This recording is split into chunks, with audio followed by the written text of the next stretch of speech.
Konnichiwa, jazz lovers, and welcome to Notes from a Tokyo Songbird.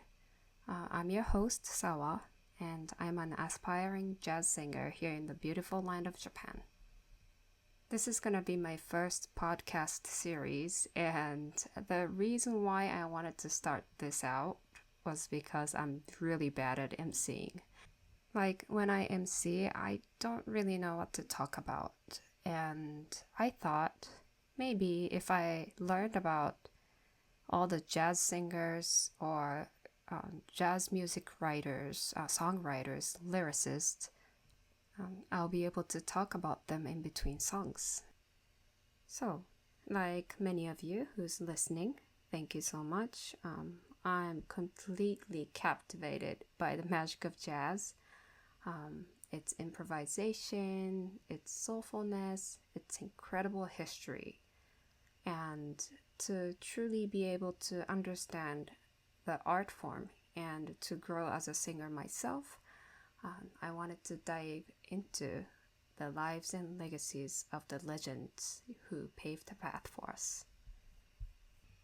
So, the first section is going to be this section. I'll be introducing you to what I'm going to talk about or who I've done research on, and the second section is going to be a storytelling. So I'll be reading a story for you, and sorry if you get sleepy, but I hope you enjoy it.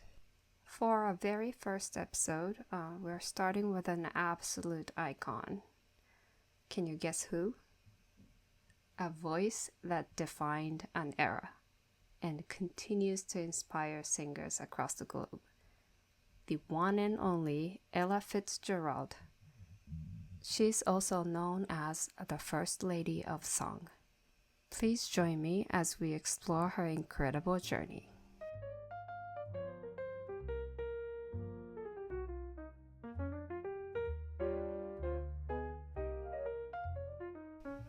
So, who was Ella Fitzgerald? Let's start with her beginnings. Ella Jane Fitzgerald was born on April 25th, 1917 in Newport News, Virginia. Her early life, unfortunately, wasn't always easy. After her parents separated, she moved with her mother to Yonkers, New York. She was a vibrant young girl known for her love of dancing and singing. She even used to earn a little money on street corners performing for passers-by. Tragically, Ella's mother passed away when Ella was just a teenager. This was a devastating blow, and she went through a period of hardship, even spending time in a reform school.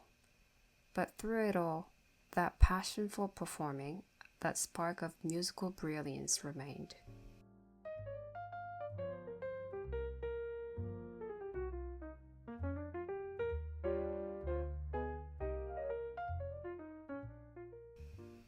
Now, how did this young woman facing such adversity become one of the most celebrated singers in history? Ella's big break is the stuff of legend.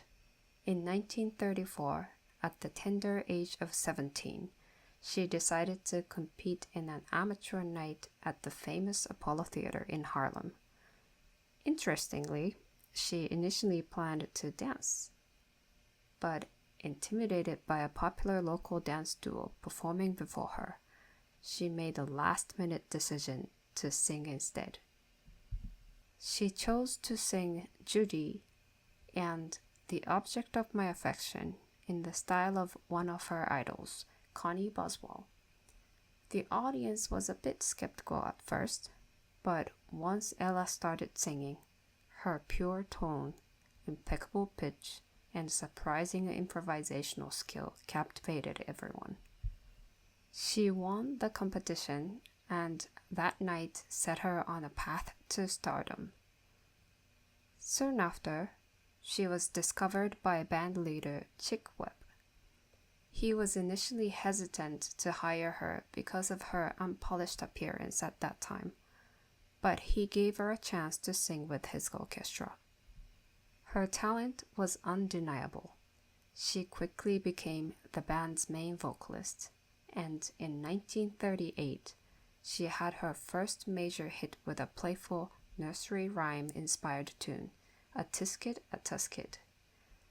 This song catapulted her and the Chick Webb Orchestra to national fame. After Chick Webb's untimely death in 1939, Ella took over leadership of the band for a few years, renaming it Ella Fitzgerald and her famous orchestra. This was a remarkable feat for a young woman in that era.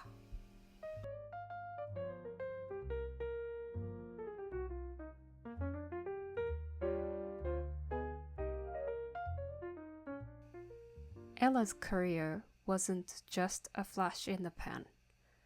It was a sustained flight of incredible artistry, marked by numerous iconic moments and achievements. One of her most significant contributions was her mastery of scat singing. While she wasn't the first to scat, she elevated it to an art form. Her vocal improvisations were as intricate and exciting as any instrumental solo. She could mimic the sounds of horns and other instruments with breathtaking accuracy and creativity.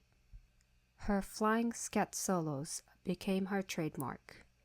Then there were her legendary songbook albums, recorded for Verve Records under the guidance of producer Norman Granz. Starting in the mid-1950s, Ella recorded definitive collections of songs by iconic American songwriters like Cole Porter, Duke Ellington, George and Ira Gershwin, Jerome Kern, Irving Berlin, and Rodgers and Hart. These albums were not only commercially successful, but also critically acclaimed. They showcased her incredible versatility, her ability to interpret a lyric with depth and emotion, and her flawless vocal technique. These songbooks are still considered essential listening for any jazz enthusiast or aspiring vocalist, like myself. Ella was also a phenomenal live performer. She toured extensively throughout her career, captivating audiences worldwide with her stage presence, her warmth, and, of course, that incredible voice. She performed with all the jazz greats, Duke Ellington, Count Basie, Louis Armstrong. Their duets are pure magic. Her Ella in Berlin, Mac the Knife album from 1960, where she famously forgot the lyrics to Mac the Knife and improvised new ones on the spot, including some brilliant scatting, is a testament to her genius and won her a Grammy. Speaking of Grammys, Ella won 13 of them throughout her career, including the Lifetime Achievement Award. She also received the National Medal of Arts and the Presidential Medal of Freedom, the highest civilian honor in the United States. Beyond her musical achievements, Ella Fitzgerald also broke down racial barriers. In an era of segregation, her immense talent and popularity helped to open doors for other African American artists. Ella Fitzgerald's influence is immeasurable. Her clear tone, her 3-octave range, her rhythmic precision, her improvisational genius, and her ability to convey pure joy through her singing have inspired generations of vocalists across all genres. She could sing a tender ballad with heartbreaking emotion, and then turn around and deliver a scat solo that would leave you breathless.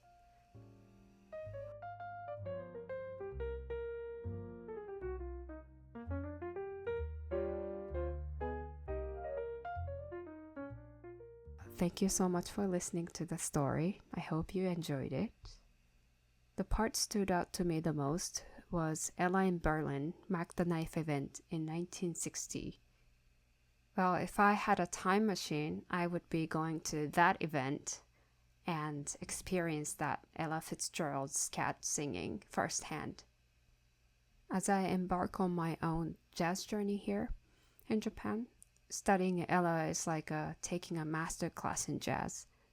You couldn't ask for a better teacher to learn cat singing or any singing skills. I'm sure you all have your favorite records from Ella, and one of my favorites is Ella Fitzgerald sings the Duke Ellington Songbook. I think the album's got a lot of songs in it, and my favorite song in that album would be Perdido, and of course I like A Train, Take the A Train, and Caravan. Please let me know in the comments what's your favorite records or songs from Ella. Alright, that's all the time we have for today's episode of Notes from a Tokyo Songbird. I hope you enjoyed this glimpse into the life and legacy of the incredible Ella Fitzgerald. She truly was and remains the First Lady of Song. Join me next time as we explore another giant of jazz. Until then, keep listening, keep learning, and keep swinging. Bye for now.